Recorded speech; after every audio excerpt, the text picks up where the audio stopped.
Bismillahirrahmanirrahim. Assalamualaikum warahmatullahi wabarakatuh. Selamat berjumpa kembali dengan saya Muhammad Sofwan Johari di channel YouTube saya Sofwan Johari. Channel ini lebih saya fokuskan pada video-video yang berisi kajian-kajian tentang fikih bisnis, ekonomi, dan keuangan, meskipun ada juga video-video lain. Tapi tujuan utamanya dan konten utamanya itu sebenarnya saya maunya fokus pada fikih, bisnis, ekonomi, dan keuangan. Minta tolong pada para pemirsa untuk tolong ya, like tombol subscribe-nya dan share kepada yang lain biar bisa bermanfaat lebih banyak lagi bagi orang lain. Baik, pada kesempatan kali ini saya ingin berbicara tentang tutup poin. Ini tutup poin adalah salah satu istilah yang dikenal di dunia multi level marketing atau PLBS, penjualan langsung berjenjang syariah. Jadi ada multi level marketing, ada PLBS. Kalau yang konvensional itu namanya multi level, yang sesuai dengan syariah itu namanya PLBS. Tapi masyarakat biasanya menganggapnya sama ya. Orang sekarang itu taunya syariah dan konvensional itu baru bank sama asuransi. Ada bank konven, ada bank syariah, ada asuransi konven, ada asuransi syariah. Kalau multi level belum banyak tahu orang. Ya. Baik, sebelumnya saya sudah pernah membuat video tentang multi level marketing dalam pandangan ulama, hukumnya sebenarnya bagaimana ya. Meskipun banyak ulama yang mengharamkan, tapi ada juga ulama yang menghalalkan, dan kalau di Indonesia itu madhabnya membedakan. Ada multi level marketing yang konvensional, ada yang syariah. Silakan nanti lihat video saya yang itu ya. Ini saya mau tambahkan satu video lagi tentang tentang multi level, yaitu yang namanya tutup poin ya. Kaitannya ini dengan multi level marketing. Wah, ini kok Ustadz banyak membahas tentang multi level. Nah, ya karena memang disertasi saya di S3 itu lulus ya di tahun 2019 kan, disertasi saya tentang ini fatwa ulama Indonesia dan Timur Tengah mengenai multi level marketing. Ya biarlah saya nanti jadi Ustadz spesialis di multi level marketing, nggak apa-apa, memang disertasi saya seperti itu. Kan masih jarang. Kalau yang membahas tentang perbankan, asuransi sudah banyak, tapi yang membahas tentang multi level ini jarang. Nah, tutup poin itu apa sih itu ya? Tutup poin itu gini, orang kalau membeli atau menjual barang di industri multi level, itu setiap barang itu ada nilai poinnya. Jadi barang yang harganya 1 juta, misalnya poinnya 100, misalnya.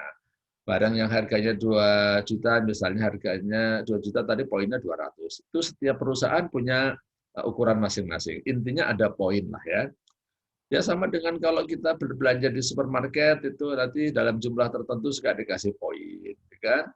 Kita menggunakan kartu kredit belanja dalam jumlah tertentu dikasih poin, itu aja. Nah, tutup poin itu adalah bahwa orang yang menjadi member multi level marketing itu dianjurkan. Ada yang mengungkapkan dengan diwajibkan melakukan tutup poin. Saya katakan sebenarnya bukan diwajibkan, tapi dianjurkan. Kalau wajib itu kan artinya apa? Kalau dijalankan dapat pahala, kalau nggak dijalanin berdosa itu kan. Ini kan nggak seperti itu maksudnya. Dan ketika perusahaan multi level marketing mengatakan wajib lakukan tutup poin, itu juga bukan berarti wajib. Kalau nggak kamu nanti ditendang, kalau nggak nanti kamu dihukum, kalau nggak nanti kamu dikeluarkan, kan nggak begitu. Ya, kewajiban tutup poin itu artinya gini loh, member yang ingin mendapatkan bonus, ingin mendapatkan upah kalau bahasa lainnya, ingin mendapatkan apalagi ya, pendapatan dari perusahaan multi level itu dari bisnisnya, maka dia harus melakukan tutup poin. Itu. Kalau dia nggak tutup poin gimana? Ya nggak apa-apa, tapi dia nggak dapat bonus begitu. Jadi setiap member multi level marketing sih pada umumnya yang dia jadi member multi level marketing niatnya untuk berbisnis udah tahu istilah tutup poin ya. Jadi tutup poin itu boleh dikatakan target penjualan atau target pembelian. Maksudnya target penjualan, target pembelian gimana? Ya, kalau perusahaan bisa menjual kepada Anda dalam jumlah tertentu atau Anda mau membeli kepada perusahaan dalam jumlah tertentu. Nah, itu baru dikatakan sudah melakukan tutup poin. Kalau diwajibkan atau disuruhnya 100, kita baru melakukan pembelian dalam jumlah 90 poin, berarti kita belum melakukan tutup poin. Nah, jadi istilah wajib tutup poin mungkin kita koreksi kali ya, anjuran tutup poin. Nah, bukan berarti wajib dalam istilah fikih yang harus dijalankan, kalau enggak berdosa, bukan begitu, Pak ya. Masalahnya di mana sih kok saya membahas tentang tutup poin? Masalahnya gini, ada beberapa orang yang mengatakan bahwa tutup poin itu haram. Haramnya kenapa? Karena tutup poin ini dianggap sebagai suatu tindakan pemaksaan dari perusahaan terhadap member. Itu. Nah sekarang kalau ini dianggap pemaksaan, sebenarnya pemaksaan secara fikih itu apa sih? Memang pemaksaan dalam Islam itu nggak boleh. Di ayat Al-Quran disebutkan, A'udzubillahi minasyaitonirrajim, la ikraha fiddin. Tidak boleh memaksa dalam urusan agama. Loh, dalam urusan beragama aja kita nggak boleh maksa loh ya. Saya sebagai seorang muslim, saya nggak boleh maksa-maksa orang lain untuk mengikuti agama saya. Kalau enggak, saya sembelih kamu. Kalau enggak, saya bunuh kamu. Nggak boleh seperti itu. Dalam urusan agama kita nggak boleh maksa. Dalam urusan beragama juga, bagi sesama muslim, kita juga nggak boleh memaksa. Kalau misalnya saya punya kebiasaan taraweh, menurut saya taraweh yang benar itu adalah 8 rakaat misalnya. Saya nggak boleh maksa orang lain untuk taraweh 8 rakaat. Kalau dia mau 20, silakan saja. Atau sebaliknya, kalau saya punya kebiasaan taraweh 20 rakaat, ya, saya nggak boleh maksa orang lain untuk taraweh mengikuti saya 20 rakaat. Kalau dia mau 8 rakaat, ya biarin aja gitu ya.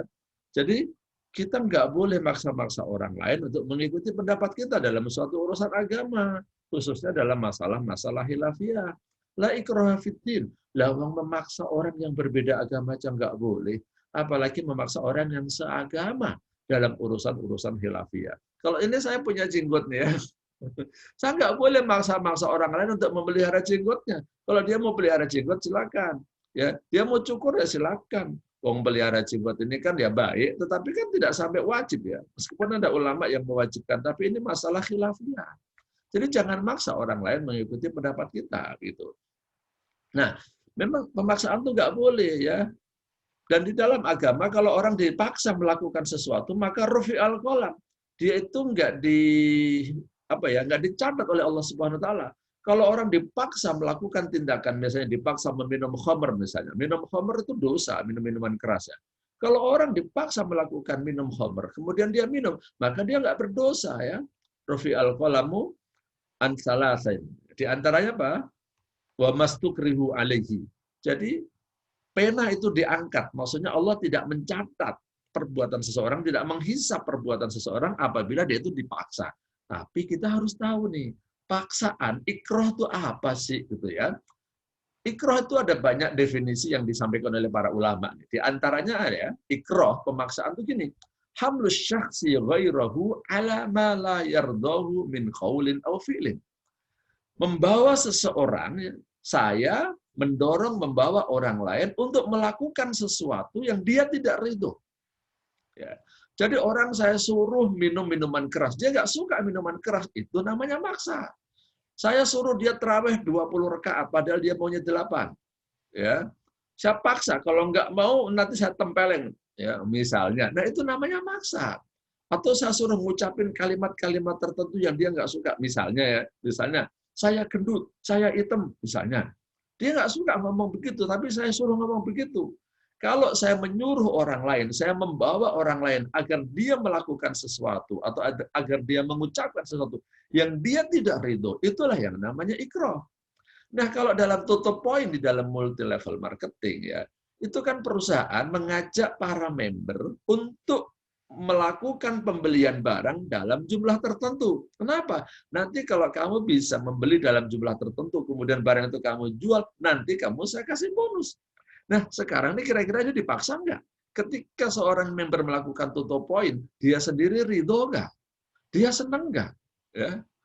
Bentuk pemaksaannya di mana? Wong dia dengan tutup poin itu malah dikasih bonus. Dia senang. Maka ini bukanlah suatu pemaksaan. Jadi kalau orang mengatakan tutup poin itu adalah tindakan pemaksaan, jauh itu ya, tidak ada dalam fikih itu dicocokin itu sebagai pemaksaan, nggak bisa. Oke, ada juga ulama lain yang mendefinisikan adalah ad-du'a'u ilal fi'li bil i'adi wat tahdid. Jadi mengajak atau mendorong orang lain untuk melakukan sesuatu dengan ancaman. Ya, misalnya orang saya suruh lompat nih. Kalau nggak mau lompat, saya gebuk misalnya. Orang saya suruh lompat, kalau nggak mau lompat, saya tembak. Nah, itu namanya pemaksaan. Ya, ikrah namanya. Nah sekarang member yang tidak melakukan tutup poin, memang mau diapain sama perusahaan? Mau ditembak? Mau disembelih? Mau dibunuh? Enggak kan? Dia kalau nggak tutup poin ya nggak apa-apa, cuman nggak dapat bonus gitu ya. Ada juga ulama yang mendefinisikan ikroh itu ada dua, ada ikroh mulji, ada ikroh gairu mulji. Ikroh yang mulji itu adalah orang yang disuruh dilakukan disuruh untuk melakukan sesuatu sehingga orang itu nggak punya daya, nggak bisa mengelak ya. Dia nggak bisa mengelak. Misalnya orang itu sudah diikat semuanya. Setelah diikat, dia kan nggak bisa ngapa-ngapain. Kemudian dilempar. Nah itu namanya pemaksaan itu. Ya, dijorokin. Dia udah diiketin semua. Itu namanya pemaksaan. Sehingga Pak ini tidak tergolong dia ini bunuh diri. Loh dia kan lompat dari atas. Dia nggak lompat. Dia tuh diikat kemudian dipaksa didorong oleh orang lain. Ini namanya ikroh mulji. Orang ini nggak punya peran sama sekali dan dia nggak bisa mengelak dari tindakan orang lain terhadap dirinya sehingga dia melakukan sesuatu itu. Ada lagi satu namanya ikroh ghairu mulji. Ya, kalau ikroh ghairu mulji, ya itu diancam, ya diancam dibunuh, diancam disembelih, diancam ditembak, diancam dipukul. Nah, kalau ada ancaman-ancaman, ya dia sebenarnya masih bisa mengelak, tapi khawatir terhadap ancaman-ancaman. Awas, kamu kalau nggak mau lompat nih, saya tembak nih.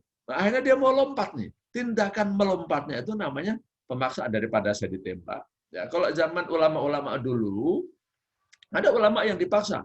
Kamu harus ngomong bahwa Al-Quran itu makhluk. Kalau enggak, ntar saya gebuk, saya cambuk, saya penjara. Nah itu namanya pemaksaan itu. Akhirnya Ada ulama yang terpaksa ngomong bahwa menyatakan bahwa ya Al-Quran, Injil, Taurat, Zabur, ini semua makhluk. Nah itu pun namanya masih ngeles juga ya. Ini semua makhluk, ini semua maksudnya apa? Jari jemari. Jadi intinya yang saya ingin katakan adalah yang namanya ikroh itu kalau ada tindakan pemaksaan dengan ancaman atau orang itu disuruh untuk melakukan sesuatu yang dia tidak suka. Nah sekarang dalam tutup poin di dunia multi level marketing atau PLBS, member yang melakukan tutup poin itu diancam nggak sama perusahaan? Member yang melakukan tutup poin itu sebenarnya masih bisa mengelak nggak dari tindakan tutup poin? Kan semuanya masih bisa dilakukan, artinya dia masih bisa mengelak ya. Ancaman juga tidak ada. Artinya apa? Tidak ada unsur pemaksaan di dalam tutup poin di industri multi level marketing atau PLBS. Satu lagi ingin saya jelaskan tentang tutup poin ya, bahwasanya ini lebih mirip dengan sebuah kesepakatan atau semacam kontrak kerja sebenarnya. Saya kalau bekerja di suatu kantor misalnya, saya disuruh datang dari pagi jam 9 sampai jam 5. Apakah itu namanya pemaksaan? Saya kalau kerja di suatu kantor misalnya, saya harus pakai sepatu, sepatunya harus warna hitam. Apakah itu namanya pemaksaan? Ya. Kalau enggak saya dikeluarin, itu namanya maksa kan ya. Ini bukan pemaksaan, ini aturan namanya. Aturan ini adalah merupakan sebuah kesepakatan. Kalau saya kepengen kerja di sini, saya kepengen mendapatkan upah di sini, boleh. Tapi syaratnya saya harus datang setiap pagi, pulang setiap sore. Kalau saya datang, saya harus pakai sepatu, sepatunya harus warna hitam, seragam contohnya itu ya. Ini tidak boleh dikategorikan pemaksaan. Kalau kita nggak mau ya nggak apa-apa, itu namanya nggak dipaksa. Kalau nggak mau, ya jangan kerja di sini. Sama dengan kalau kita nuntut kepada perusahaan agar gaji saya naik, itu berarti apakah ya pemaksaan? Nyuruh-nyuruh perusahaan supaya gaji sekian, perusahaannya nggak mampu kok. Ya ini namanya tuntutan, keinginan. Kalau nggak disepakati ya sudah, putuslah hubungan kerja kan begitu. Oleh sebab itu melalui video pendek ini kira-kira intinya saya mengatakan bahwa tutup poin itu bukan suatu kewajiban dalam istilah fikih. Ini hanya kesepakatan antara perusahaan dengan member. Kalau member ingin mendapatkan bonus tertentu, maka dia perlu melakukan tutup poin. Ya, ini juga tidak termasuk tindakan pemaksaan karena perusahaan tidak mengancam orang atau member yang tidak tutup poin dengan ancaman-ancaman fisik yang membahayakan tubuhnya atau membahayakan nyawanya, kan nggak ada. Dan juga satu lagi yang terakhir, ini tidak termasuk pemaksaan. Kenapa? Karena member yang melakukan tutup poin, ketika dia melakukan tutup poin, dia ridho dengan perbuatan itu. Dia malah senang. Kenapa? Dia dengan tutup poin, dia akan mendapatkan bonus. Oleh sebab itu, intinya adalah tutup poin itu tidak termasuk perbuatan yang diharapkan dan tidak termasuk pemaksaan, tapi dia adalah sebuah kesepakatan antara member dengan perusahaan. Demikian yang bisa saya sampaikan tentang tutup poin dalam industri multi level marketing atau PLBS, penjualan langsung berjenjang syariah. Mudah-mudahan bermanfaat. Allahu a'lam bishawab. Assalamualaikum warahmatullahi wabarakatuh.